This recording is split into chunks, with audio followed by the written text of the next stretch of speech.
So what is it about his story that really caught your attention?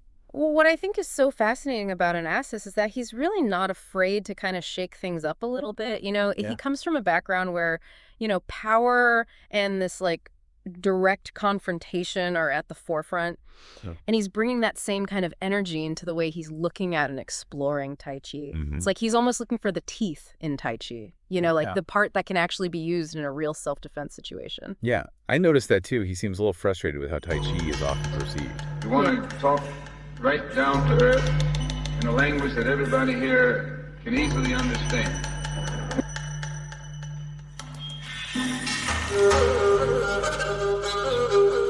The chance of your being hurt by an atomic bomb is slight.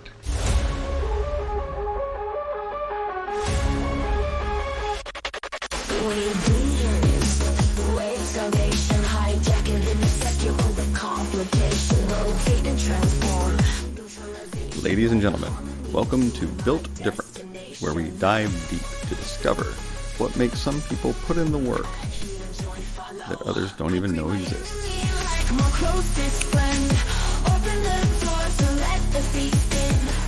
Hi, everybody. I'm Jason, and this is Built Different. My guest today is my good friend Onassis Parungao from Connecticut, Hungar practitioner, And Tai Chi. Philip and Taiji, and a Filipino martial artist.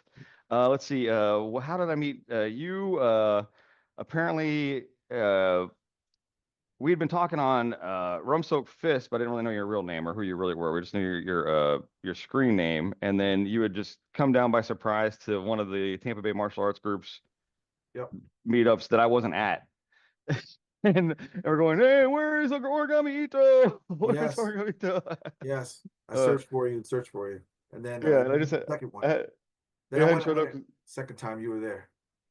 Yeah, the second time you were there, and, we met. I was like, "Oh wow, it's so great to meet you!" Because I just felt really honored that you had sought the place out and on basically I guess because the videos that I've been posting had sparked your interest about the meetups, and I Yes. had heard you'd spoken very highly of them in your interview with the fight commentary breakdown. Um, but yeah, and so I mentioned that I met you to my Sifu Alex, and he was very spoke very highly of your skills. Was very complimentary, and said the old folks out, and not the old folks, but the old timers, the old guard, the folks who are in the know out in California and whatnot, had likewise spoke highly of your skills and your Thank Uday and experience. We'll pass that along. But how about you take a second to introduce yourself there, please, sir? you. Well, Onassis Parungao. I've been living on the East Coast now for a while. After my Sifu Lam Kong Wing, he passed away. Hmm. Um, Basically, the Connecticut is not like California, so it's not as obviously not as densely populated. It's not as big an affluent martial arts culture. So when I came here, I decided to teach, and just been doing it ever since there. But yeah, I No, don't know.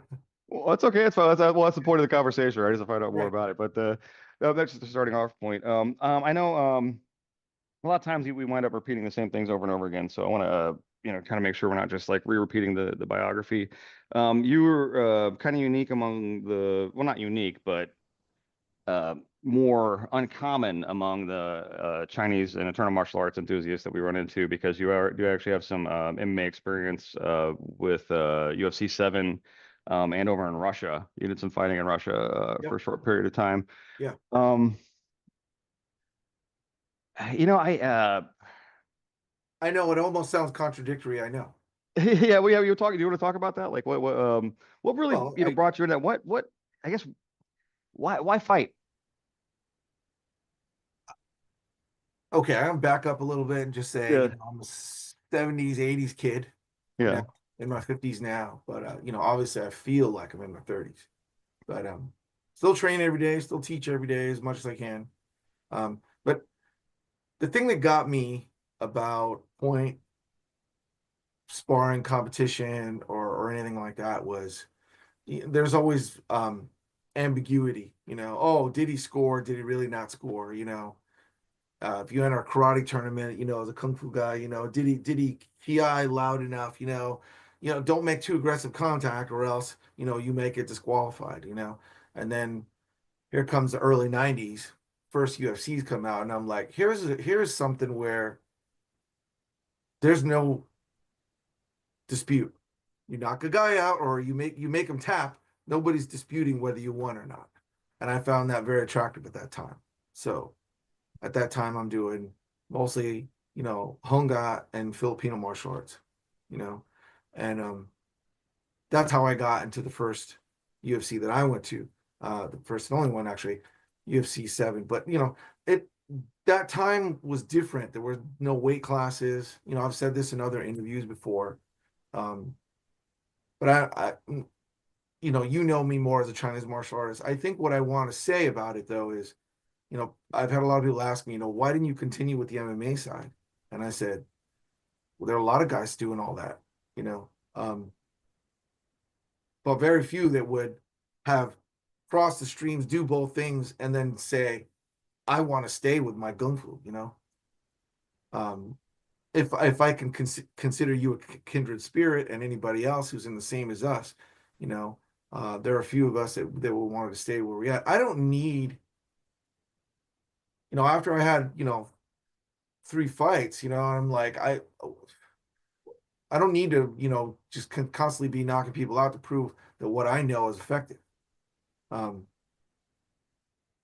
Yeah, that's I kind of feel the same way on that. Yeah. Like, because I noticed in the other interview you were talking about a lot of people, they come to Tai Chi and other Chinese martial arts or internal martial arts, even in the olden times, even like Dong Yingji came to it. He'd already knew like 7 ancestor fists, for example, or something else, some of the sort of fighting sort of thing they had experience fighting before they got into Tai Chi as a more I don't know, You hit the refined. nail. Yeah. You hit the nail right on the head. Yeah. The guys that are, in my opinion, when people use the empty locker stories or they talk about someone that was good at Tai Chi, they had fight experience, not just doing Tai Chi forms. Yeah. I would agree 100%. And anytime I see guys that enter the realm of what I call Tai Chi almightyism, it just drives me nuts. And what I mean by that is, especially guys like on the forums, I won't name the ones there are that say stuff like that, but you get one guy's going, I'm soft, and then the other guy's like, you're not soft. I'm like water. And then the other guy's like, oh yeah, well, I'm ethereal. And then if I'm the last guy in the line, I'm going to go, you know what? I never studied it, but with the way you guys are talking, I want to go full on Kyokushin karate and just beat you all down. And because sooner or later, when you come full circle, it's going to go hard, and I can't stand it, when those like that. Most Tai Chi that you see guys doing it, in my opinion, and I'm sorry now to hash my opinions now, but there's not enough teeth. There's not enough damage downrange, so to speak, except for the guys, who kind of fight, you know what I mean? But just the guys that do form or, do. What I like about at Tampa is if you want to go hard, someone will go hard with you. You know what I mean? You saw it there. You know what I mean? Yeah, and it's If you it's just want to do single hand push hands like that. If you want to do double, that's fine. But also, I'm not saying it equates going to an MMA gym or whatever. Yeah. But I mean, it depends on what topics you want to go with this. You know what I mean? I mean, from my professional fighting experience, how much do you want to spar? How much do you want to risk injury before you prepare for a fight? I mean, there's mental, there's physical, there's all kinds of things. Trainers are constantly saying, don't get mixed up with a bunch of idiots on a weekend 2 weeks before your fight, and then you risk losing money. You know what I mean? Right. Yeah. Take a quick sprain or whatever, So it's anybody who's fought professionally knows, you have to have someone there protecting you, keeping your best interests, keeping you safe, oftentimes from yourself. Yeah. I mean, definitely keep you from just following that instinct that maybe makes you a good fighter from getting you into some sort of misadventure. That aggression and whatnot. Right. That would be useful in the ring. And that's you're saying that too, like that this UFC that was kind of a new thing, and really that At the time, though, that sort of grew out of like the Gracies were going around to all these places and doing dojo storming, which had really even been a part of like the Chinese martial arts culture Yeah. before that. And I guess does insurance why we don't do that as much anymore? Is it just, why do you think that that isn't really even a thing anymore? Okay, well, I'm gonna back up again for a second. That's a good point. Sure, Dojo yeah, storming, whatever. Okay, so first of all, really old school Chinese mentality is if you got thrown on the ground culturally, you lost. yeah, Whereas that's the starting point for a lot of those guys. You know, number two, if you got thrown on the ground, and I'm not going to bring up, I mean, I started, you and I mean, we all started early in the internet, from when it was back when it was AOL and people had dial up. You know what I mean? I can't think of internet really before that except for late 80s during college. You know what I mean? Um, yeah, that kind of thing, But anyway, and so people just have this mentality that, you can fight someone naked with a Speedo. There's nothing yeah, there's nothing for you to grab on, so there's no gi, but where are you doing it? You're not doing it in a parking lot, you're not doing there. And I know it's a hashed out old tired thing. Oh, I'll stab you with a knife. But there's a reason why people used to carry an equalizer or something extra with them, if you got knocked down or whatever. So I want, if anybody's even bothering to listen, they need to realize um, that was going on, So when a guy goes into a gym where they are not, that is not their forte, obviously. How they say you don't box a boxer, you don't hmm wrestle a wrestler, you don't try to cheese out with a wing chunner, you know what I mean? Same kind of thing.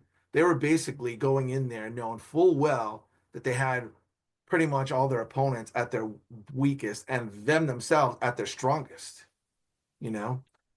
It wasn't that they weren't saying you could punch me.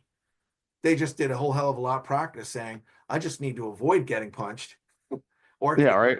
just get you down. And once I do that, that's it. But what ultimately happened over the years? Everybody understood their game a little bit more, right? Yeah, And I don't want to say got better. Well, yes, everybody got better, but things started to like homogenize. You know what I mean? Everyone started to understand. Okay, we need to do this. We need to do. yeah. We need I to do remember that one fight that I think this was the turning point that I always refer to as like I think it was a Gracie. It might have been some other jujitsu primary guy, but he tried to put a triangle choke on Rampage Jackson, and he just picked him up like a kettlebell and like yes, just slammed him on his planning. head. Yeah, Yeah, yeah, yeah, yeah. I mean, and that's nothing new from my wrestling days. You know what I mean? You take a guy and suplex him back on his head. yeah, right. Yeah, I've it's done just what. that Yeah. twice in fights. Once here in Connecticut, and once in Tijuana in a real fight. Well, and that kind of, I guess, speaks to, I mean, I was speaking before about this, the nature of the arms race of martial arts, that, once something gets out and known, I mean, then, okay, once I know that's on the table, then I can start devising strategies to prepare for it and work around it, right? Whereas if they're coming in out Yeah, of nowhere and like, okay, I fall down, it's over, great, let's get back up. Wait, hold on a second, what are you still doing? What are you doing? yeah, That yeah, it's a completely different game. There and you mentioned a good thing too about the equalizers, especially being from Filipino martial arts as your yeah. your first background. Do you want to talk about weapons and self-defense? And I mean, with FMA? Like, how is that? Can you talk about that for a little bit, actually? Uh, my father is real serious. Like I when I was younger, one of the first martial arts my dad wanted me to take as a kid. He goes, "I want you to learn judo first." I'm like, "Why judo? I want to do what you do." And he says, "Because you need to learn how to fall." He's smart. He knows break fall.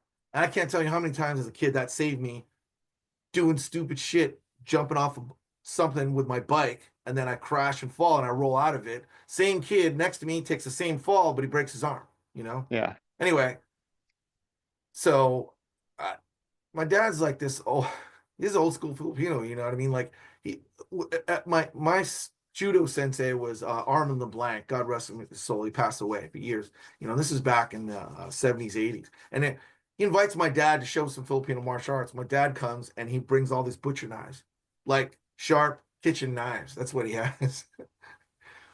And one of the black belts' name was Larry at the time. He's a great guy, And he's like, "Here, attack me." You know what I mean? And he goes slow, my dad grabs his hand and then wham, and he's like, "Hey, I'm just doing a demo, man. You don't have to slam me that hard." And my dad's like, you know, "You're not really giving me what I need." You know what I mean? So you're not threatening me yet, And so he basically just proceeded to slam him until that guy started attacking him a lot, And I was pretty surprised, My dad had been in a bunch of fights, you know what I mean? As a Navy guy in the Philippines, Yeah. knives didn't really scare him that much. But I would back up and say, in his time, you know what I mean, 50s, 60s, 70s, whatever, there wasn't a bunch of people, I don't think, as educated about knife fighting as they probably are now in the modern day. You know, like when you're a Navy sailor in Italy, and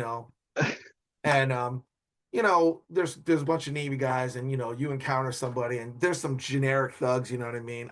They're not, taking, Filipino knife lessons, and they don't have like a karambit, and they don't have all this crap, they have a basic stiletto or whatever it is. And you throw a Yeah. bottle of wine in their face, and then you slam them one, and you're like, "Yeah, I want a knife fight." You know what I mean? Like, I'm not saying those guys aren't good and tough and brave and everything else, but now you see, like, MMA fighters and Marines and like all these guys, you know what I mean? They're basically the Spartan athletic version of knife fighting. You know what I mean? These guys go all ham out, and they practice stabbing each other and doing all that. It's different. Well, like it's like when I hear empty locker stories about kung fu masters, from a long time ago. Like, if you put me, I don't believe all of them were as good as they say. I put it this way. Like, I believe, some master. There's a legend that he beat 5 guys. Right? Those 5 guys were probably farmers. Okay, and then I doubt it. I doubt they were high level soldiers. Right? I mean, and then what happened is, as the story was retold, they became, 3 soldiers, 3 generals, 3 masters that he beat, or 5 masters that he beat, whatever. I mean, Yeah. if I have a saber and you put me against a bunch of farmers who don't really know martial arts, and I'm Yeah. able to use hit and run, not like stuck into like a pit, like Yeah. I'm Yeah. able to run around the farm, keep my distance. You know what I mean? I will beat those 5 farmers. You know For what I real. mean? Yeah. Just hit and run and do those things. But no, it's not unreal. It's not realistic to say, "Oh, okay, you can face them all in a tight hallway. You have a sword and they all have pitchforks." You know what I mean? No, Yeah. that's not Well, real. and you That's not do, realistic. You know what I and there's mean? even stories about like a kid in Guangping, I think, one of the Guangping villagers who there's like a teenage kid who had defended the village against a bunch of people using a staff because he was on a bridge, right? Yeah, But he was on a yeah, bridge with a staff, so they was just defending one spot, and they're going like come at him one at a time, and but like you're saying, like yeah, even somebody with just a couple years of Tai Chi with a good like fighting mindset, if they've got that, if they've got a fighting, which you know what I mean with fighting mindset, if they got a They fighting have to mindset, have. They have to have that though. yeah. Yes. But if they've got that, then you then come up with somebody without that conditioning, without the physical conditioning that you get from that Tai Chi. Mhm. I think it's just they just walk right over them. And but you don't Yeah. really ever see that because all you ever see is Tai Chi people with Tai Chi people or Tai Chi people with like fighters that beat them down. You know what I Yeah.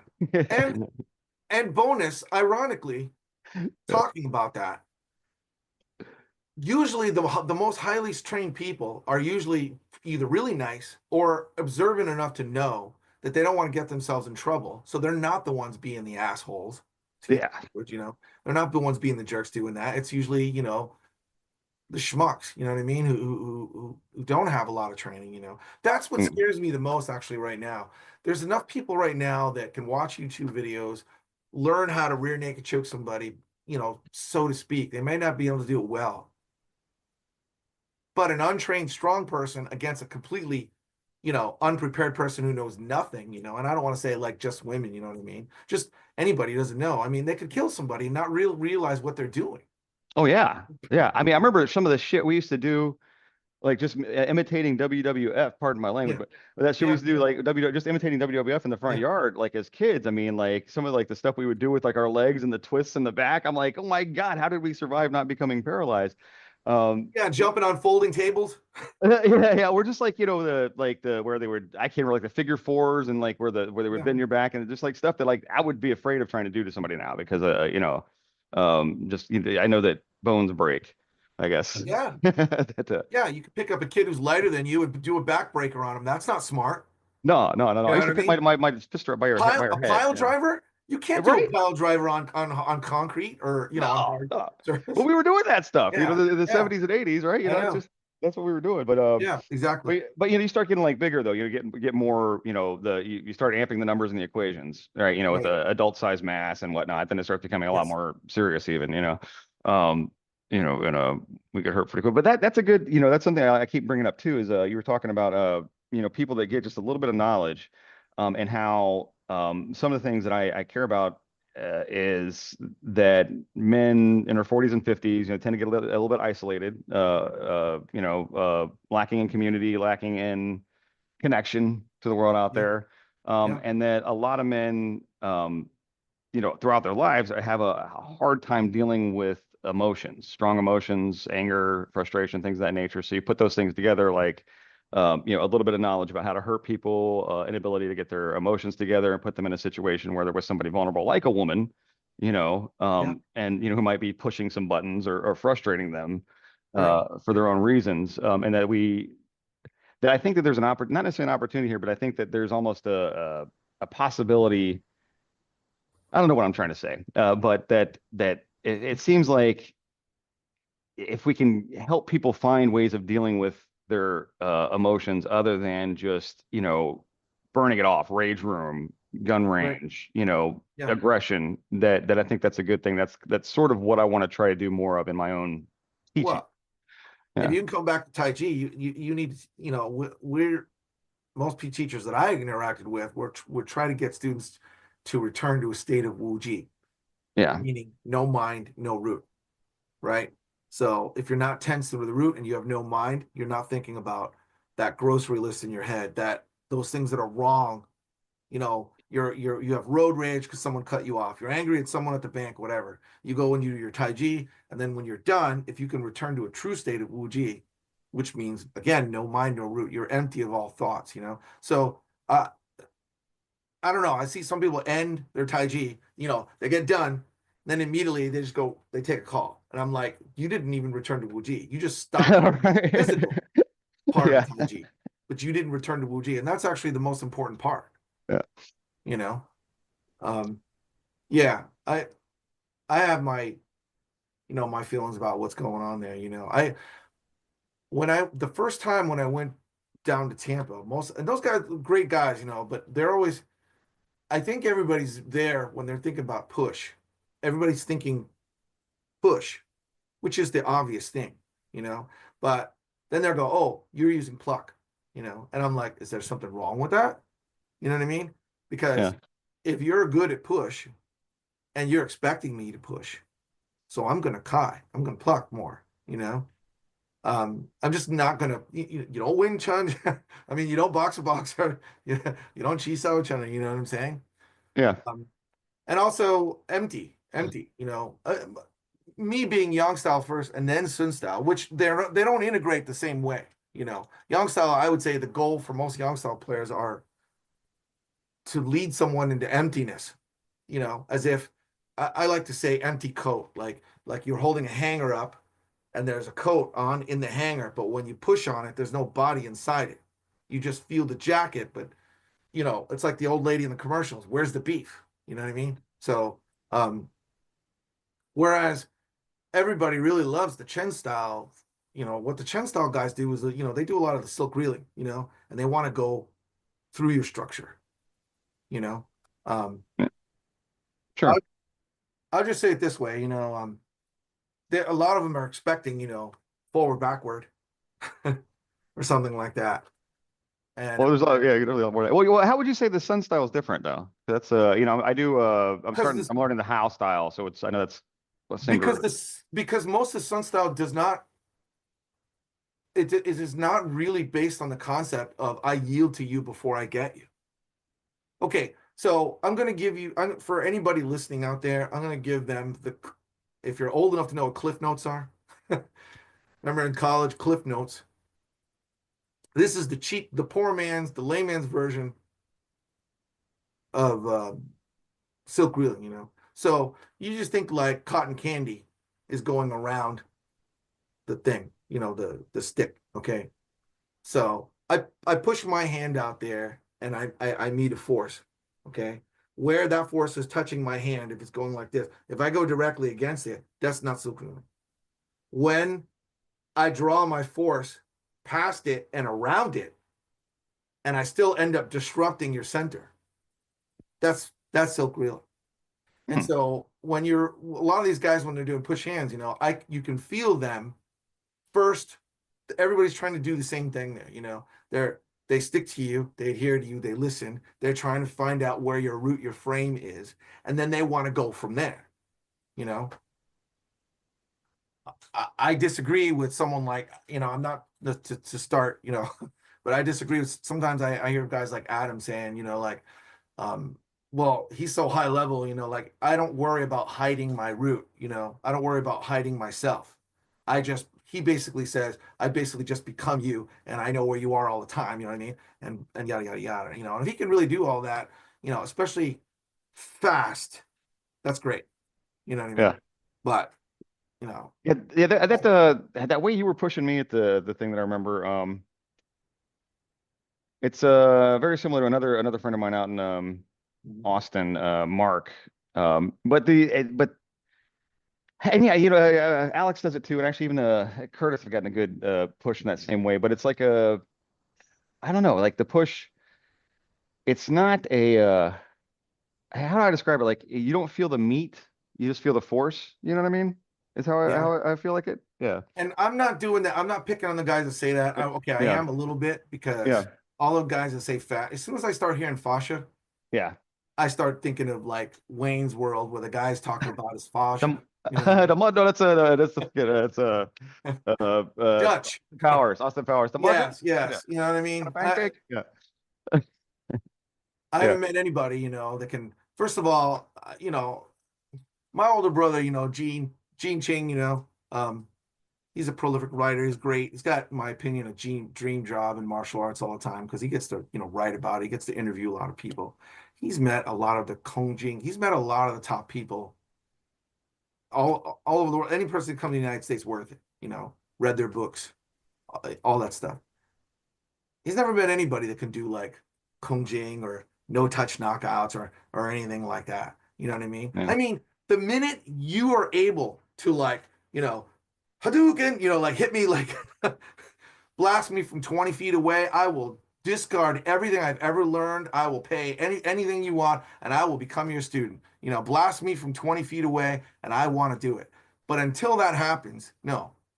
Yeah. That's I'm the same way. Well, and that's like that I wouldn't say that, when I talk about like empty force like that, it's not necessarily like that where you hit it from away, but it's like, it's not like I'm pushing against, it's not like the muscles pushing against me and the mass is going in there. It's like that the force is riding the mass, and it kind of hits that point where you become me, and then I just move away from you because we're not attached. Can I tell you what I did? But I mean, sure, go for it, dude. Go for it. Yeah. Yeah, go for it. Yeah. First of all, my Sifu always said, tell everybody what you're doing all the time. Mhm. I mean, like, everybody thinks something is advanced. The more something they think something is advanced, the more it's actually becomes basic. Sure. And then when everybody absorbs that, something new comes along. Oh, that's advanced. Everybody absorbs it, and that becomes basic. You know what I mean? So there's nothing advanced. There's nothing basic. It's just good. You know what I mean? Anyway, so when you put your hands on me, right? First of all, Tai Chi says, if you don't move, I don't move. So if you didn't give me any force, we're gonna sit there all day. And that would be the Yang style version, because I'm waiting to receive, right? So I'll push you first, and you either dissolve or liu, right? Or you ward off. And when you start to give me energy, you're looking for a purchase point. What I mean by purchase point is how you connect with me, right? So these are just simple tools in the box. There's no secrets going on here. It's very easy to connect with you when you push so that you could screw me up. In other words, first of all, when they say invest in loss, it's very easy to just let you mess me up, right? So to know where you're strong is to know where I'm going to change things, right? So as soon as your energies go into my arms, for example, I go, ooh, Jason, I was going to say Agami Ito, right? Jason is going to feel good right there, right? So all I did was change the purchase point so that it doesn't feel just right, okay? And then I look beyond where you're touching me and I just touch your center. It's not as hard as you think, right? Yeah. Yeah. Right. I've Now, gotten, I've got, now okay, go you ahead. Yeah, have sorry. enough skill to recognize that I'm doing that. I'm not saying that's where it stops. You have enough skill to recognize. And then you go, oh, he has dissolved that, or he has done whatever. I will make the next adjustment. Okay. Now, here's where it starts to get interesting because how many levels deep can a person go? Right. Right. Most Yeah. people can defend a one, they can defend a 1-2. But when you start throwing in bunches of 3, 4, and 5, that's when they can't handle combinations. This is not so. Every good fighter that's worth it will talk about, attacking in combinations. Okay. So I push you, you push me. If you That's either one cycle or that's two movements, depending on how you want to look at it. By the time I remove a purchase point and start to give back, that's either 2 or 3, depends on how you want to look at it. Levels deep of understanding. Okay, Yeah. we're talking about push hands now, right? Okay, when you counter my counter, the way into danger is the way out. Okay, so that means whichever way you give me at that point, I follow you to your own demise. Okay. And because you were giving the energy, it doesn't feel like I was doing anything. Most people will go like this to me when I do that. And this is what I tell them: the way into danger is the way out, and the way out is the way in. They go, "You're doing something," and I go, "All I'm doing is following you." And they're like, "No, no, no. It's much more simple than that. I mean, it's much more advanced than that. I know you're taking your pung, you're taking your chi, and you're rooting, and you're doing fascia." And I'm like, "I'm not doing any of that. You know what's going on up here? Cartoons." Bugs Right, yeah. Bunny, Roadrunner, because Yeah. if I had to think about all that crap, it wouldn't work. But you ask any of the guys that were there, because I was getting all of them were doing that. The Yeah. only guy I couldn't solidly do that to was that 400-pound guy. There was like that huge black dude he was like 400 pounds. I did figure out how to move him though. Yeah. It just was like, he was standing there like a literal stone pillar though, but he was huge. Yeah. Yeah. So that's at a certain point, it's just mass, right? Okay, so this is like you two friends having a discussion, okay? Yeah. Yeah. Yeah. So I push on you. You easily have enough skill to just say, no, you can't have my center. Obviously, you have skill to do that. And I go, oh, well, he's got the fundamentals. And now you start giving me energy back.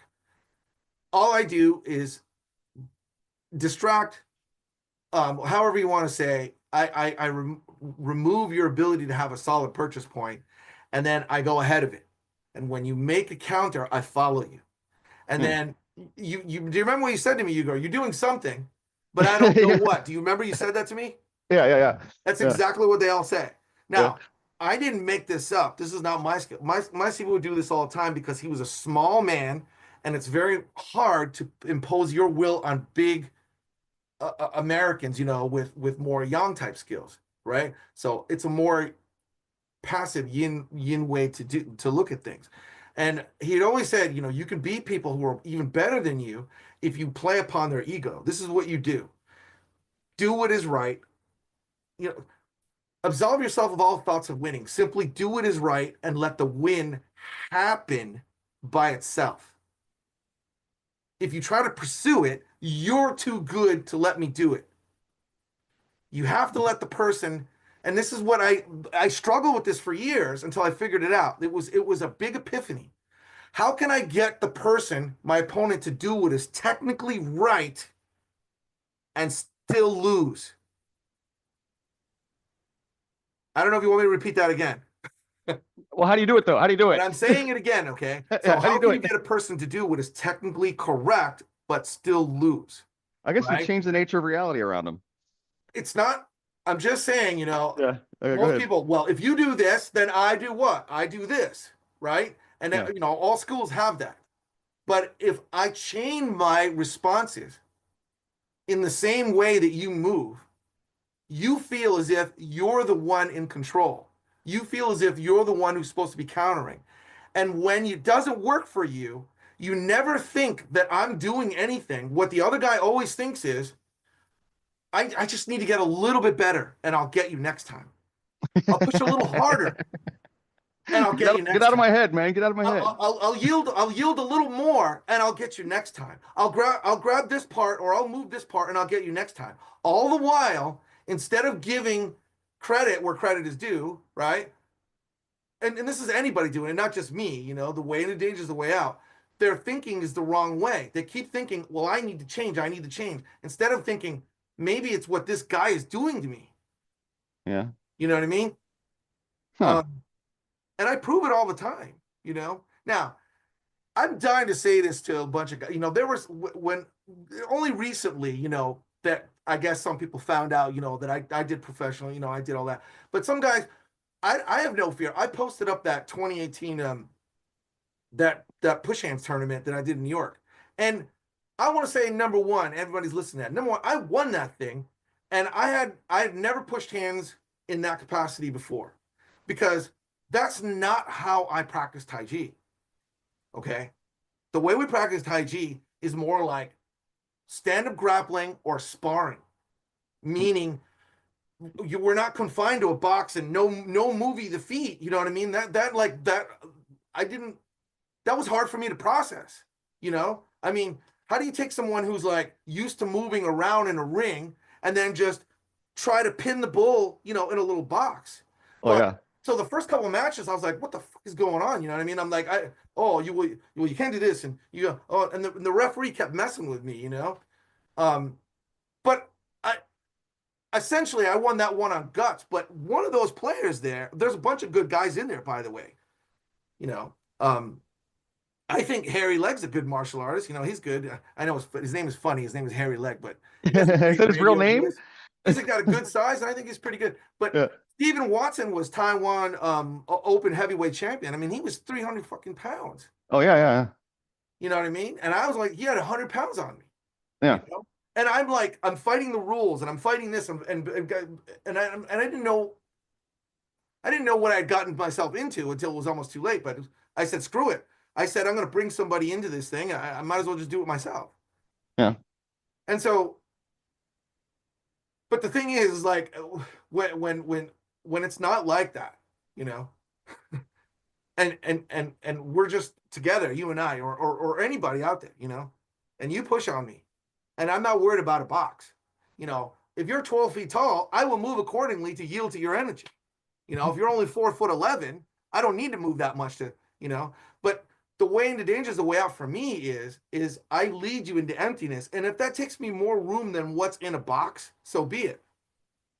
You know, some people, oh, well, you should be able to yield where you are and do all that. I didn't practice for that. That's not how I do my Tai Chi. I keep telling you that. Yeah, that's not my skill set. So that wasn't my skill set at the time. You should be able to box. Right. Now, over the last few years, I have added that into my skill set more, you know? Yeah. And I've changed, you know, gives people credit. I give other people credit. You know, I would never assume that you are the same person that you were, you know, 5 years ago or 10 years ago. Right. I mean, if you're active training martial artist and you're actively trying to get better, I'm like, wow, I'm gonna assume, you know, Jason's got better. I better watch out. You know what I mean? Or anybody. You know what I mean?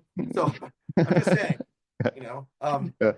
So I just realized, you know, that's one of the things that I noticed immediately, you know, like when I was there, like everybody is, you know, don't get me wrong, Chen is the original, you know. Yeah. I mean, I went to Chen Village. I saw what was going on there. Yeah, you're talking about that. They train out pretty tough first, and then they train hard soften. There.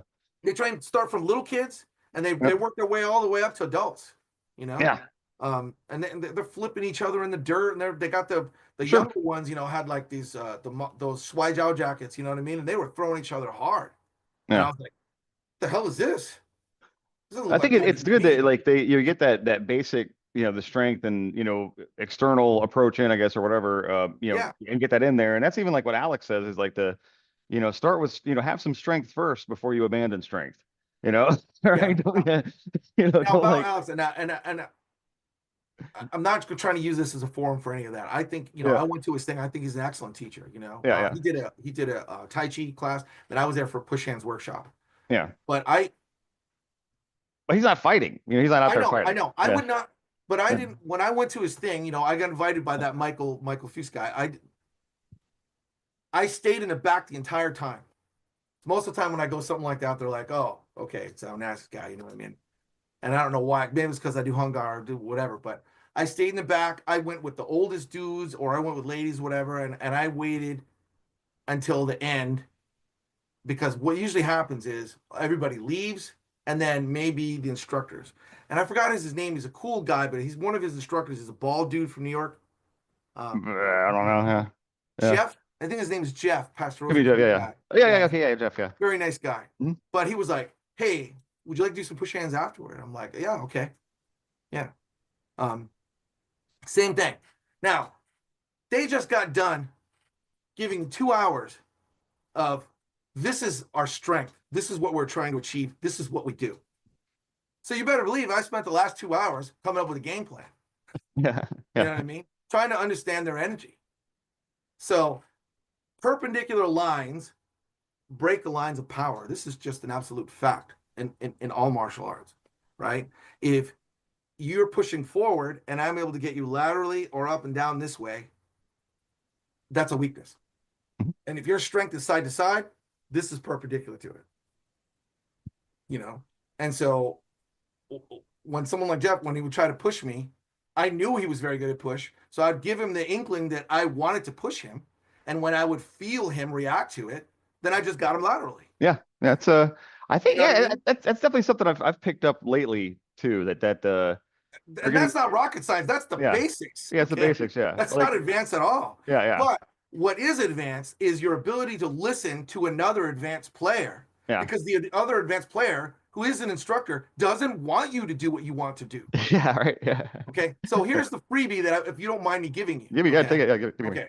So most of my World Tai Chi days, most people go, oh, you're one of Onassis students. I can tell because you're getting me with this lateral side to side. You know, Chris Marshall, you know, all those guys, those guys are good. The shoreline, I was catching those guys all the time with that. You know? And I was, I forgot the name of the girl who was with him. He's two names. One of them's Serena, and the other one is very good, but they're very good. Okay. Yeah. They're very solid base, you know. And it's even more limiting because you can't touch them in all places. You don't touch them like on their outside. Yeah, you can't really. Yeah, not like you can touch them up in the chest, you know. But even more so, the way in the danger is the way out, right? So basically, I don't know if you can see in the camera, right? So I do it this way, you know, like so. Most people will they'll do press, right? So grasp sparrow's tail, they'll roll back, then they'll press, okay. And then most people will just remove this hand, and then they'll go right to push, or some facsimile of that in Yang style. Am I right? Yeah. I mean, that's what it looks like from the side, right? So you'll see the roll back, then you'll see the press, and then they'll go like this, then they'll roll back, and then they'll push. And some people will roll from under and like this, some people will roll like this, but there's all kinds of variations, all right? Now what we do is, and there's nothing special, all Tai Chi has it, is after we press, we unhook the right hand, and then we'll divert side to side like this. Very subtle. And then we do our roll back. Now, that little divert side to side like that happens everywhere in everybody's Tai Chi. So it's not like we have anything special. We just put an extra one right there. That's how our family's Tai Chi does it, right? Yeah, it's interesting. Now, I used to, 20 years ago, when I was first processing that, you know, trying that on everybody, against everybody I could, I would teach people, if they give you any energy, I would roll back and I would let them fall into emptiness. When I start to apply press, okay, they will counter, okay? They will either empty or there'll be a small moment, you know, like bu-do-bu-ding. Bu mean a negative connotation. Don't go head on. Do not become disconnected, okay? So the moment that I start to press a little bit, if I sense any structure, any pung giving back, when I pull my right hand out, I will start to go to my left, hands and waist moving together, not just my hands independently, of course. And when I feel my opponent start to counter the other way, I cut back. Okay? I mean, so do you find you actually wait, feel for it, or do you anticipate the counter? That's how I used to teach it, right? Okay. So I don't know if you can see in the camera. I can see my hands in the camera. What it feels like is I'm pushing on a sliding glass door, okay? So the sliding glass door goes like this, okay? And I have both my hands on the glass. And what I'm doing is, while I'm applying equal pressure with both hands on the door, I gently move my waist left, and the door will slide open. but it's equal pressure with both hands. Now, the thing is, if that dislodges the person from their base, you immediately push again and they will fall over or they will take a few steps off, because what you've done is taken them off the center line and then you take them. Yeah. Okay. Now, Yeah. a person with a better route, though, will say, I don't want this to happen. And so you can feel them sink and you can feel them counter your sliding the door. Did I lose you? You still with me? Yeah. Okay. Okay. And then when you feel them counter it, you cut back the other way and it makes them go the other way. Okay. So Yeah. that was the other thing, if you remember what I was doing. So I would give you a little bit of pung and I would wait for you to have the slightest amount of structure, right? Yeah. And then see, I'm And then gonna you hit give that more structure. credit, and Yeah. I know you don't like compliments, but you fall into the second category, Well, thank you. which means you have enough skill to recognize what was going on. So now I'm going to tell you what the better trick is. Okay. Okay. You still have to, people still have to master doing it, and you still have to be good enough to sense that it's happening to you, or on the other end, do it to somebody else. So just because I'm telling you doesn't mean it's easy. Okay. Yeah. Yeah. So again, I start sliding on the door in this instance because you fall into category 2. Once I start going left with my divert, if you don't fall for it at all, meaning I don't start getting you at all, that means that you have enough skill to not only thwart what I'm trying to do, but you're hiding it from me. It's like if I sense it's failing, I immediately cut back. Now, what I mean by category 2 is the people who are not as good, when you start diverting one way and they start to cut back the other way, you can literally feel them going the other way. Yeah. In other words, I'm saying when I'm doing this against high-level people, okay, people like Chris Marshall, and I'm sorry, like Alex, like Sifu Alex, you know what I mean? Hmm. I know he was expecting me to do this, forward and backward. So I slid the door, and when it failed, he is far too good for me to wait to feel him go the other way. And all I did was just relax in the other direction. And that's what made those guys go like that. Yeah. You know what I mean? And that's something that So the tell is no tell. Yeah. The tell is if it doesn't work, you just immediately counter. Yeah. Okay. That's actually kind of like, I think, but I'd stumbled across this before. Okay. And I basically think kind of about, like, more like hands on the outside. And like I would, let's say if I push on the left side, right? And then they'll start, and this is like earlier, push the left side and like they'll start resisting, right? Okay. Yes. So then I go to push, but then I don't quite push. Like I just give it, like I'm gonna, like I give it the intention, like my intention is to push. Yes. And to engage that resistance back, and at the same time then push the other way. Is that kind of how I would describe that? And you're on the right track. You're very much on the right track. And what you're also saying there is, if your opponent has a high enough ability to listen to what you're doing, you're almost throwing a fake out there. Like they're going to follow that intent, but they're not going to be able to read you when you make that final move. You know what exactly. I mean? You trick the intent out. It's like you're saying, like it kind of like the levels up. Like, okay, you can, right. Like even like in some cases, you look at like professional sports, you can see this, where at like a professional NBA level, that two people playing, one of them can fake the other one out at a level that wouldn't work at like a collegiate player, because the collegiate player wouldn't have as high enough reflexes to fall prey to what the person's trying to do. You know what I'm trying to say? Oh yeah. Yeah. But I will also say this too. Having done, some fencing and, things like that, recently in the last couple of years, also doing like a HEMA class, historical European martial arts, where we're doing the German tradition, Johannes Lichtenauer. I don't know. I'm probably brutalizing the name, but it's two-handed Langschwert. It's longsword. Okay. You can be, it's all about the change up, if you recognize a guy is from a high tempo, highly skilled school, and they're used to all moving fast, and you throw a changeup like in baseball, like my punches are lightning fast, right? Yeah. And so my opponent is used to that, so he moves lightning quick all the time. and then you just move smooth. He's Yeah. too fast. Yeah, I would say too, like it throws Too the timing fast. off. And right. And when he moves beyond you, you just follow his movement into his own demise. You know what I mean? Yeah. And that's But kind of like when we get into like the ring fighting versus like self-defense situations too, that right. like, we sort of like, in ring fighting or sports fighting, whatever you want to call it, people say combat. I don't like combat because it just like anyhow, but in sports fighting, you've got this sort of like framework that's well defined and set up. And that's sort of what we're taking that mindset into our street encounters, right? But then Our when you room get just in, went dark. Hold on. I see that. But then um but then when you get into the actual street encounters, they're not necessarily bound by the same framework or tempo or expectations. And so like the way that people engage can be completely different. You know what I mean? Like, you might not even recognize that the engagement started in a street encounter. Yeah, where you know what I'm trying to say? I mean, you've been in different sorts of situations, so I'm sure you can understand the different tempos and I different, have, yeah. yeah. Are you You talking know, about you talking about street smarts as well? well, not necessarily. Well, I mean, street smarts to an event, but like, when you're in you're in a ring fight, right? Okay, and you're sitting there and like, okay, come out, touch gloves, blah blah blah blah blah. Then the fight starts. Okay, and then you go into like a street situation. Okay, well, there's a little bit of tension starting, and we kind of, we get up close to each other and start like, oh, what's up, buddy? Right? That kind of shit. And then somebody's got like a karambit, right? And like when you're that close, they just come up and they just slit your throat, right? Like it's a completely different sort of Yeah. situation.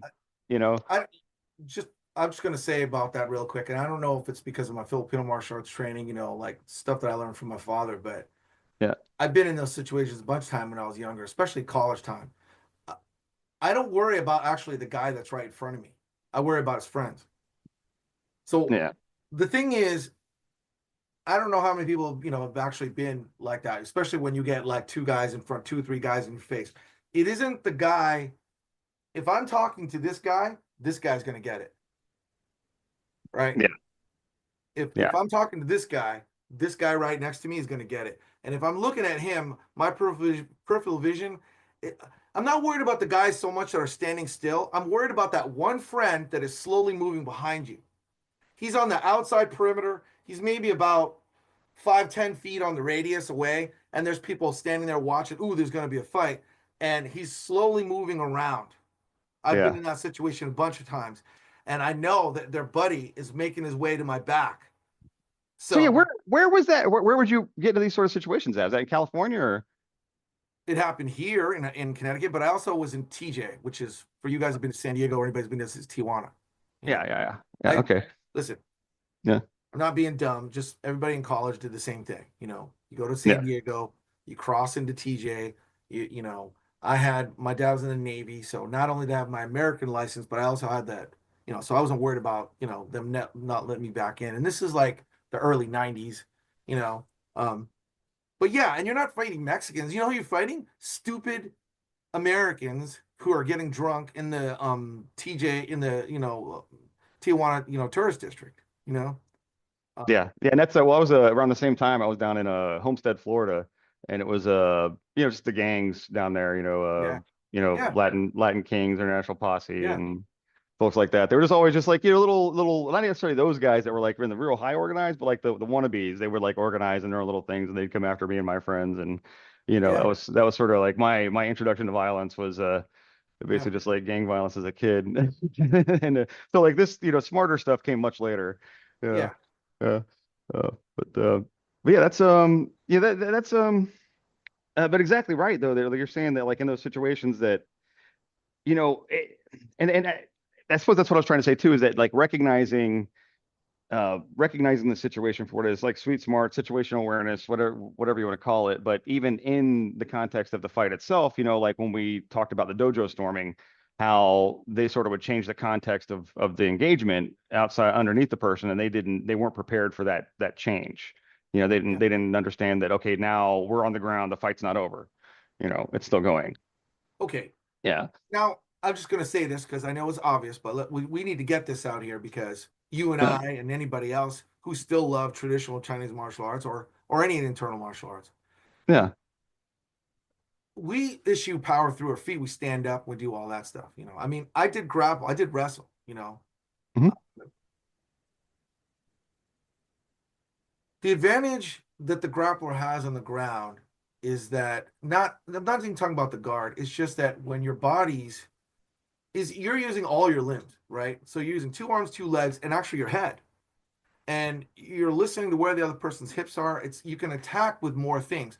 So the reason why the guard is so deadly, in case anybody didn't know, is if I had you in my guard and the other guy is on his knees, he's not really using 2 limbs. He's only attacking with either his head or his 2 arms. He's using his Huh. knees for support. Whereas Yeah. I can attack with all my limbs. And I'm not even a jiu-jitsu guy, you know what I mean? But Yeah. Yeah, I you definitely you got the my advantage there for feelings are sure. this, like I'm really good. I'm really good at escape. You know what I mean? I'm good at neutralize. You know what I mean? I'm not going to attack while I'm on the ground per se, like grappling wise, too much. Yeah. There's some things I would do, but I'm going to make it difficult. So you're going to have to use a lot of energy to keep me down. You know? Yeah. And that's something too, like you were with wrestling. So you know, like a sprawl, right? Yes. Obviously, right? But Yeah. so that's something I was thinking about, like when we talk, we start talking about chi, right? And not to get like any kind of a, off in a mystic land, but like, we're talking about just cultural concepts, and we're talking about different languages and things of that nature, and people that came up with words for things in a certain context before we had necessarily the Western science empirical body of knowledge to describe them, right? And so they talk about like heaven chi, which is the forces that heavenly bodies exert on each other, which is like gravity, right? Okay. And they talk about like earth chi, which one aspect of earth chi is like equilibrium, or Newton's third, for every action there's equal and opposite reaction, right? So Okay. when we talk about using our human chi, or our ability to control the energy in our own body to work with those two forces, to accomplish work. An example of that would be a sprawl, right? Where when you're sprawling out and you've got your feet back here, and you've got that angle, right, coming in, and so your hands are here capturing the head there, and they've got to use all their body to hold up your weight, which is magnified by the way that the leverage of your gravity hanging off your weight coming in there can amplify the amount of force that you're exerting and causing them to use to come back against you, right? Okay. What So, are you trying? I mean, do you want me to respond to that, or well, I just was like wondering like how you would think about that, like in I'll those tell you terms. exactly what I think about that because What's I've that? done both. Sure, sure, go for it. Yeah, I was a co-captain on a state championship wrestling team, so I can tell you all about lowering your level, how to shoot properly, and how to yeah, sprawl. yeah, yeah. But um, the thing is,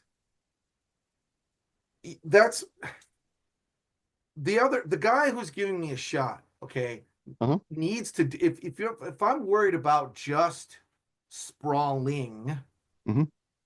in that context, um, people really overlook the crossface. Okay. I'm just gonna say it right now. Most grapplers are not. I mean, he could duck under. I could throw a punch. A guy could duck under, and he could cold get me with either a single leg or a double leg, a nice shot where I'm not able to, crossface right away. Right. Then I have to initiate my sprawl. But what am I gonna do as I start to sprawl? I'm gonna crossface. Okay. You know what a crossface is? I have no idea what a crossface is. Okay, I don't know if you see it on camera, but okay, I'm just gonna, so here comes a Go- shot, and I Okay. will kick my legs out, and I'll start to go like this, like you said, right? And the guys will start to put his hands around me. Now, if he has a single leg, his head will be on the inside, and if he has a double leg, his head will be on the outside. I mean, double arm, right? So Okay. like this, double leg. Okay, so thing is most sport wrestling, you're not really trying to mess each other up, like lift on their nose, go after the bridge of their nose, rip Yeah. their throat or anything like that. But there are certain mean things that you can do to really Sure. like deter a guy from taking you down. Yeah. You're just like, oh, well, that's just too mean. You know what I mean? I mean, you can crossface when you crossface a guy, so his head is right there. You bring your arm in and you rip your forearm right across their nose. Okay. You know what I Gotcha. mean? Okay, that's interesting. Yeah, yeah. Right across the ridge Okay. of the eyes, right across their nose. Now, a lot of people go, "Oh, you're not eye. There's no eye gouge." I'm not trying to eye gouge. I'm just going right across the face. And if Yeah. your nose smashes and your head lifts up a little bit, it gives me a little more room to sprawl. Whereas okay. if I'm not allowed to do those things, you sink it in much tighter. Okay. You know what I'm Yeah. saying? Yeah. And So that extra tightness could make the difference between an effective takedown and a non-effective takedown. You know, sure. I'm just saying. Well, I've I don't really have a whole lot of like wrestling experience. I have a little bit of. I've got a great respect for wrestling. Like, I mean, as far as for like commitment to conditioning and like the work putting in, I think that like Yeah. collegiate wrestling and high school wrestling, those guys are king of the crop, and I think that's why you see them now dominating UFC for the most part. People with the base of wrestling, and then you take a and to that regard too, that you get that point of they sort of hit the mathematical limit of what the physical human body can do based on its own structure, right? Muscles and tendons and whatnot. That at a certain point, everybody's pretty much about as strong as each other, within a certain. So that we've got to like look outside of that, like how to maximize our leverage, how to maximize their movement against them, and things like you're saying, like using Ting-Gen against them to read, not just their intention, but like the movement and momentum that's coming out of their intention. You know what I mean? Like the several different aspects of it is, I guess what I'm saying is that I feel like when we get into this, that I'm looking into the older books and whatnot and trying to use their descriptions of Qi and Jing and whatnot to understand these things, not as some kind of like magic thing, but as these physical processes. Yeah. Yeah. I agree Go with ahead. a lot of what you say. I'm just saying, Yeah. it doesn't answer a big problem that I have right now. What's that? Which is, a lot of people can talk this way, but it's just the truth. Okay. Is Tai Chi the way most people practice it, the way they teach it, it doesn't have enough teeth. Mm-hmm. You take any other fighting sport or whatever, and you put a Tai Chi guy out there, everybody's going to put them dead last. Yeah. Rightly so. I understand, because if all that guy's doing is forms and maybe a little bit of push hands, he's going to lose. Now, they don't have the commitment for it. They don't have the conditioning. Well, they don't put enough. They don't put the work in. When a guy doesn't respect you. Yeah. When he doesn't respect you, and he doesn't respect your power enough. I mean, like, so I'll give you an example. That the guy who was challenging, like supposedly these Zhu Dong, you remember that guy?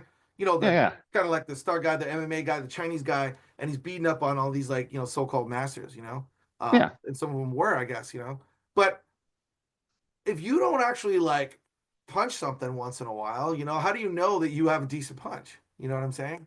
Yeah. And he was not afraid of them at all. He basically, every fight you saw him do it, he's just like, you have no ability to hurt me, which means he has zero respect for their abilities. Now, I had heard that he had taken on some other guys. You don't really see those too often, but he'd taken on some guys that actually know how to strike. Yeah. And he was like, wow, these guys can actually hit, I don't know. I've never seen those, those videos. I haven't seen. They don't really show those off as much. I don't think those were Tai Chi guys either, though. I think those were other guys, who did like some fighting styles, whatever. Well, yeah, I think like they showed him like working out in a Sanda gym and whatnot, and taking a couple shots. Of course, it's free. So of course they know how to fight. Yeah, yeah. But, I have 2 belts in that in 85 kilo. Yeah. 1-2 champions in Sancho doing that. So I know exactly what you're talking about when you do that. It's not just Chinese kickboxing with wrestling. It's much more than that. Yeah. Anyway, so in that same instance, when you were talking about taking down, if the guy's in front of me, right, and I just take the nerdy, put my hands up, and I reach out like I'm going to do some push hands, whatever, and he just does a duck under and takes me down. There goes all my Tai Chi when I'm on the floor, Yeah, yeah.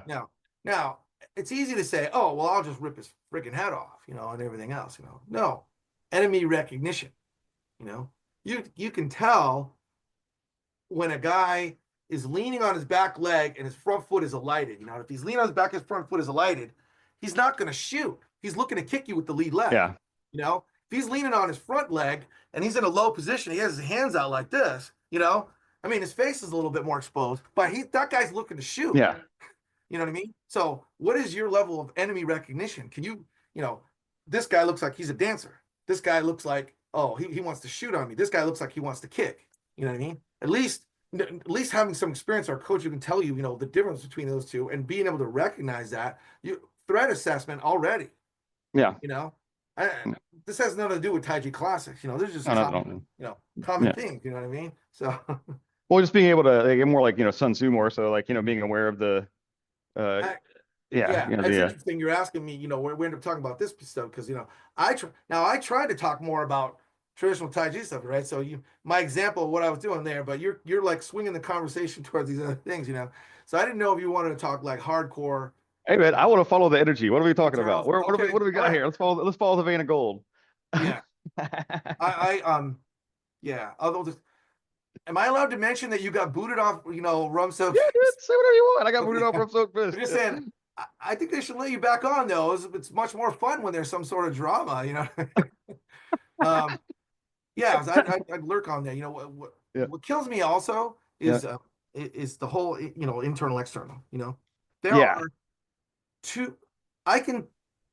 So my teacher did Shaolin. He did Honga. You know, he did Taiji. You know, so he's got like this background, right? And I asked him a lot early in the '90s when the internet started. You know, I mean, yeah.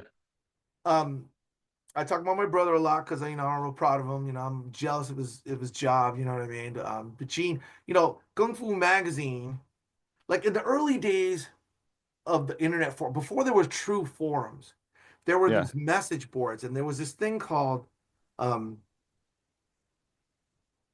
Listserv? yeah. Well, I mean, it was the early martial arts, wrecked out martial arts. It was Oh called yeah, yeah. The wrecked out martial Usenet. arts. There was, I mean, you could like post stuff on there, but it wasn't a true forum in the modern sense where you had a profile and an avatar and and a signature and all that crap. You know what I mean? And Yeah. then Kung Fu Magazine comes, Kung Fu Taiji Qigong. You know what I mean? Like through Tiger Claw, they bought that whole server list and they incorporated it into their Kung Fu Yeah. Magazine. You know? Okay, yeah. Well, yeah, they're formed, and I saw that Right, stuff was like right. replicated in the form. Yeah. Yeah. Why did I bring that up? Oh, because I would be, talking Yeah. with guys, all about Yeah. that. Well, like I was on there. It's like it's when it was Empty Flower. Just like I Yeah. didn't know anything. I'm like, hey, Kung Fu is exciting, Tai Chi is exciting. I just learned 5 things, so I know everything. And I know that's annoying, but I enjoy talking about this stuff, and I enjoy like during the conversations I learn, and that's the whole reason I bring up the stuff to talk about is to Yeah. to learn about it. Maybe I got a little bit exuberant in the whole political thing. I was a little scared up until Biden dropped out. Let me say it was a little. I was getting a little aggressive with the Yeah. political conversations. I'll grant him that, but I think yeah, I've spent more productive time in other ways since I've gotten off of there, so that's good. I've been able to do this, right? Have all Right. these conversations, and we'll see. It's fun. I mean, there's no shortage of people to argue with about kung fu for some reason, but Yeah. and Yeah. the Tai Chi, I don't know, it's oh gosh, where we? Well, do you want me to go? Do you want me to finish that thought? Oh yeah, sorry, go for it, dude, go for it. Yeah, finish the thought. Yeah. Well, and one of the topics was always, internal, external, Oh So yeah, I'm yeah. like, see, hit me with some old school wisdom. You know what I mean? He's like,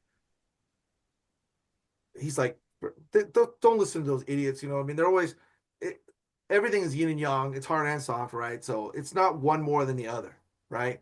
He goes, here, I'll give you two of them right now.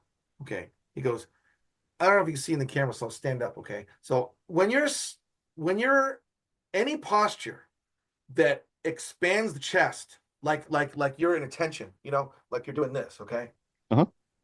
Okay. Like for example, if I pull my chamber my fist back and I draw a block out to the side, you'll feel the chest expand. Okay. Okay. It's not hollow like I'm going like this. I'm pulling back and I'm going like this. Okay. So Hmm. anytime the chest puffs up and expands, you will notice that your dantian becomes softer Hmm. because you can't have both tense at the same time. You'll be walking around like you're anal retentive. Yeah. This can't happen. Now, on the flip side, when you're doing Tai Chi, when I'm doing single whip and I'm going like this, the chest is going to be concave, it's like a little hollow. The shoulder blades are going to separate a little bit, and your chest will lighten. Become hollow, but your dantian becomes more firm. A little bit. Not. I'm not saying tense like you're trying to have a movement. I'm just saying, you know what I mean. So one way for Westerners to easily recognize, okay, if you want to tell someone if a movement is more internal or external, is that what we like 5 bows of the body. You ever heard of 5 bows of Oh, the 3. what are the 5 bows of the body? The 5 are your arms and your Oh, 2, yeah. legs are 4 bows. And Yeah. then the body, the chest, the concave, the ability of your chest to fold open and close is another bow laterally across. And the spine itself is the bowstring being pulled taut. What is all Okay. Tai Chi, most Tai Chi is saying? It says, alight from the top of the head and sink the tailbone. And what that does is it lengthens your spine. And you're taught to never grossly dip the head in any direction while you're doing Tai Chi, right? There's no Tai Chi style that says, droop your head. Everything's always like a light and stand up, right? So that's the bowstring, all right? So right there in a nutshell, when you're doing harder styles of martial arts, you will see the chest cavity is more full than the dantian. And when you're doing more internal, people say, why does Xing Yi look so aggressive? But when you're in San Ti Chi, right? So when I'm going like this and I go like this, the chest is hollow, but the dantian is firm right here. That's internal right there. When you're walking around in Bagua, same thing, like there. Okay. Now, there's always someone's gonna go, well, it's more complicated than that. It's so complicated. You made it too easy. It's so complicated that the ancient masters, they don't really want to tell us. Or I could tell you, but you'll have to join my $3,000 inner door student program to learn it. You know what I mean? Bullshit. Okay. All right. Now, another way to define it that he gave me, right? He's like, I'm putting this for you as a Westerner. You know what I mean? Yep. I'm still listening. I'm gonna deal with the dog real quick. I'm still listening. Yeah. Go ahead. Anyway, you're still listening. So, I am. I'm still here.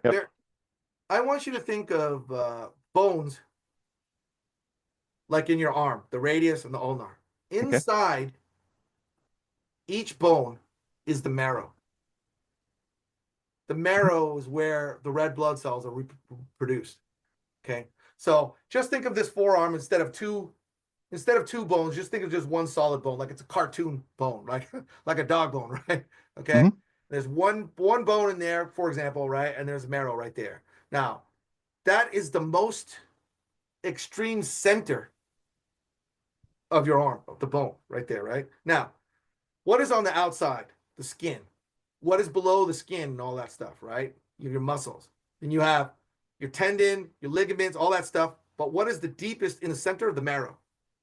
What is closest to the marrow? Your tendon and your ligament. Not the skin, not the muscle.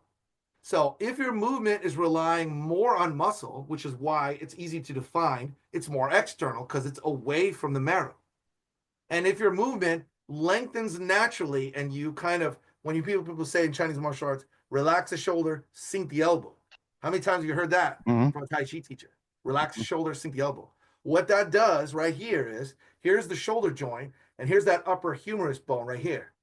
And what you're essentially doing when you say relax the shoulder, sink the elbow is this. Is it comes out of the joint very lightly. And then you have to think of, obviously there's connectors there, right? It's almost like bungee cords there, It isn't that you rip your arm off and it's gone, right? See, you're doing it right now. Doing it right now, right? That's called relax the shoulder, sink the elbow. So when you go like this, put your arm right there and you'll feel a little divot at the top of the shoulder. Yeah, right there, yeah. That empty divot is so pronounced without your shirt off, with your shirt off right now, I could pour water in that divot and it would remain there. Probably, yeah. I mean, mosquitoes could breed in that divot. Right yeah. It's a big, yeah. Okay.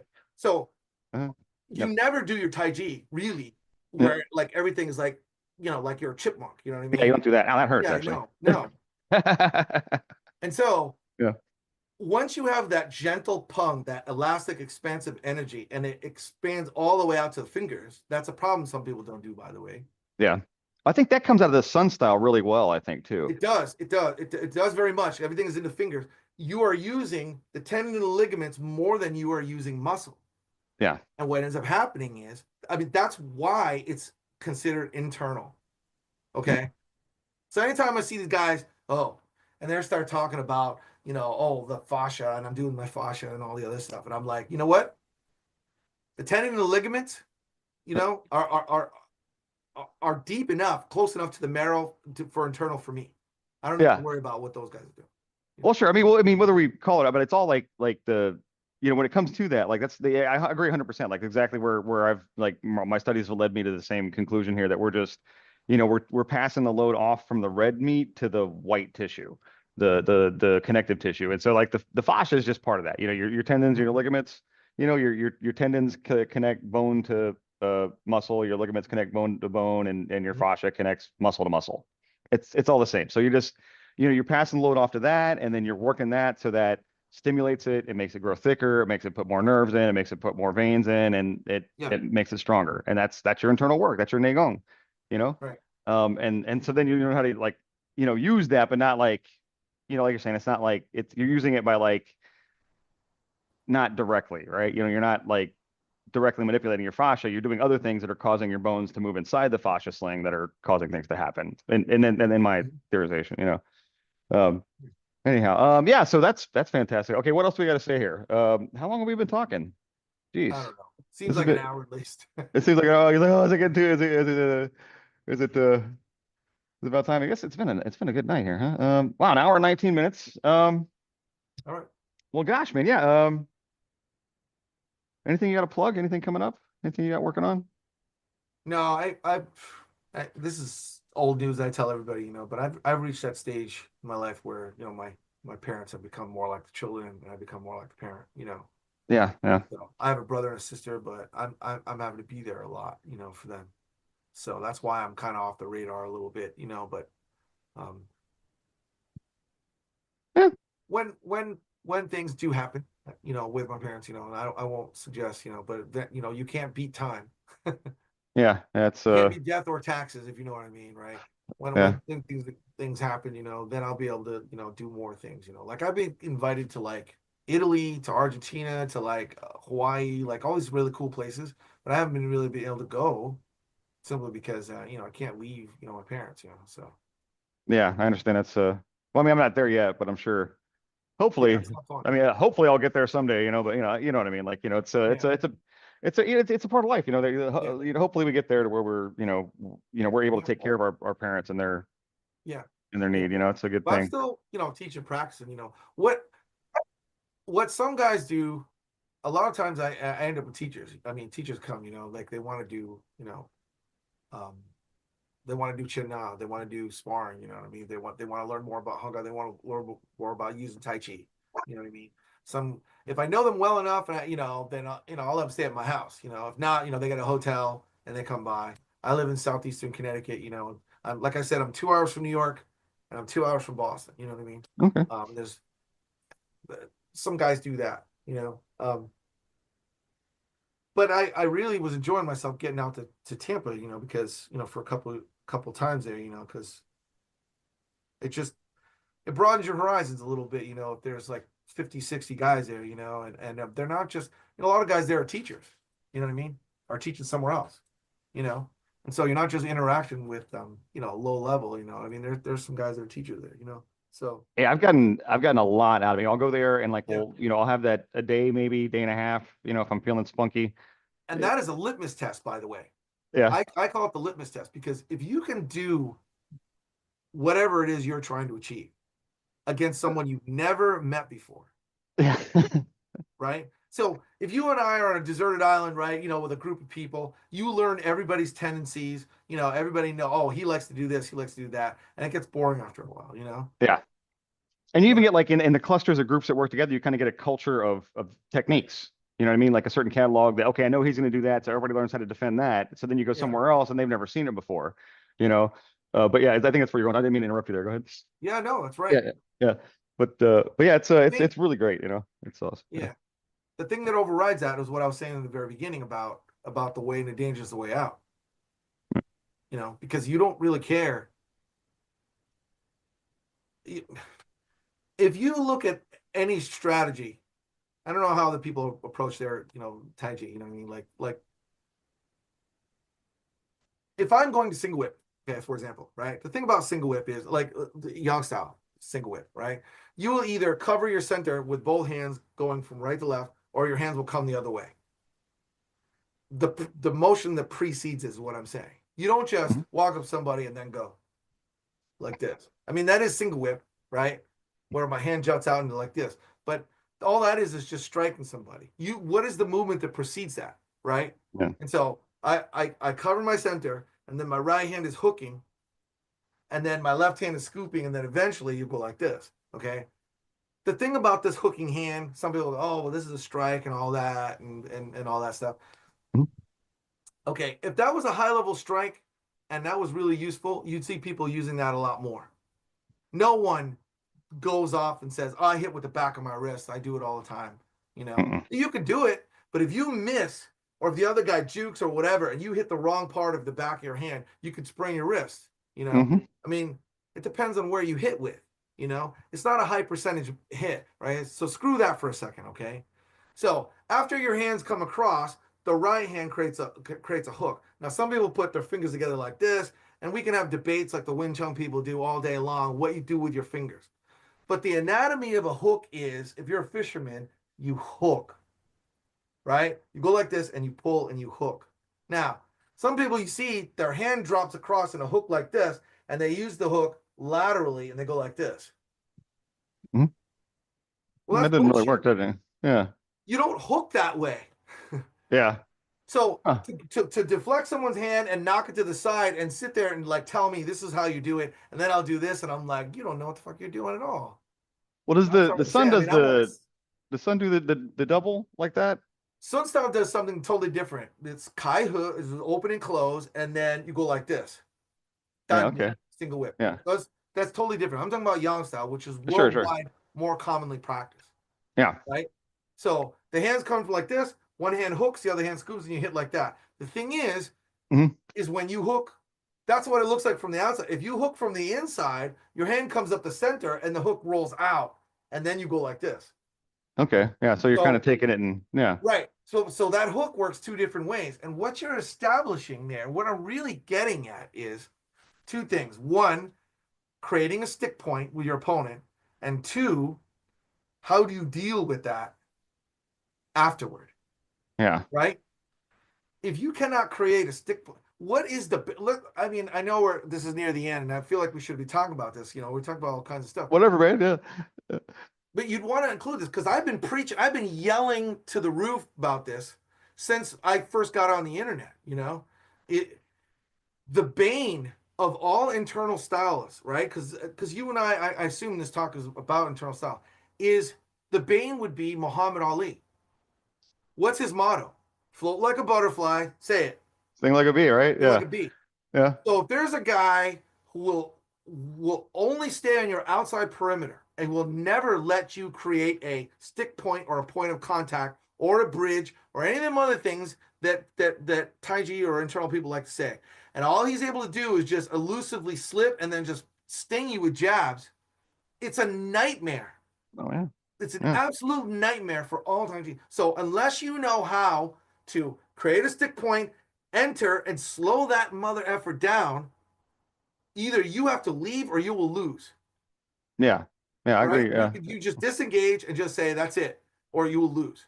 Or just say screw it. You know, you're gonna fight me like that. I'm gonna take this chair and I'm gonna throw it across your shins when you're not ready, and then when you're going my shins, and then I'll jump on you and grab you. The point is I have to find a way to solve this puzzle. Yeah, and in some way, you got to get a hold of them. That is the enigma. That is what teachers need to solve with their students. You know, I mean, like I jumped on that right from the very beginning of my career in the 80s. You know, that's the first thing because if you're a fighter, that's what you instantly recognize. That's what you need to do. Okay. Yeah. So no one's gonna walk up, pushing in style and just, all right, let's cross hands. That's not how it works. No, that's not how. Yeah. Right. So you need to be able to, one, create a stick point, and then two, be able to keep that contact and then stay with them. Adhere. Yeah. Some people will say, Tai Chi like that is like an octopus, so to speak. As soon as that tentacle comes out, you stick onto them and then you don't let go. You Stick-Adhere-Join-Follow, and the problem with that is when people don't know enough to defend themselves. They know enough to get into trouble, but not how to get out of it. Yeah. If your hands are out and exposed, you need to have enough listening skill to know when something's coming back at you. Otherwise, your hand is not covering your center anymore, and you will get hit right over the top of it. So yeah, you can adhere to me as my hand is coming back, but then when I smack you with the other one, that hand didn't do jack squat. Do you see what I'm saying? Yeah, that's exactly so, yeah. That's a very important Well, puzzle to solve. There's so much like empty Tai Chi, and right. And just like if empty in one, anyhow, yeah. I interrupt you actually for cause because this thing keeps telling me low battery, charge me, so it's about to die. It's about to die on. But I feel like I got a couple points out. I mean, like you asked me to do this, so I'm like, okay, we'll do it again, man. We'll do it again. Get more. We'll do it. We'll do it number 2, so we can like, okay, here's some more, and furthermore, motherfuckers. No, that'll be the But no, thank you. If you feel like you got something out of it, then that's cool. Of course. Hopefully, it wasn't a waste of your time, sir. No, not at all. Actually, thank you. But yeah, no, definitely, I want to touch on some of those things more at some point because, like, I definitely want to talk more about Filipino martial arts because I want to know more about those. Talk about more about like smaller people defending against bigger people. I just, we're running out of battery here. So, man, thank you so much for everything you do for the community and yourself and the teachers and students. Thank you to Jason, Eden, and Atomic Tai Chi.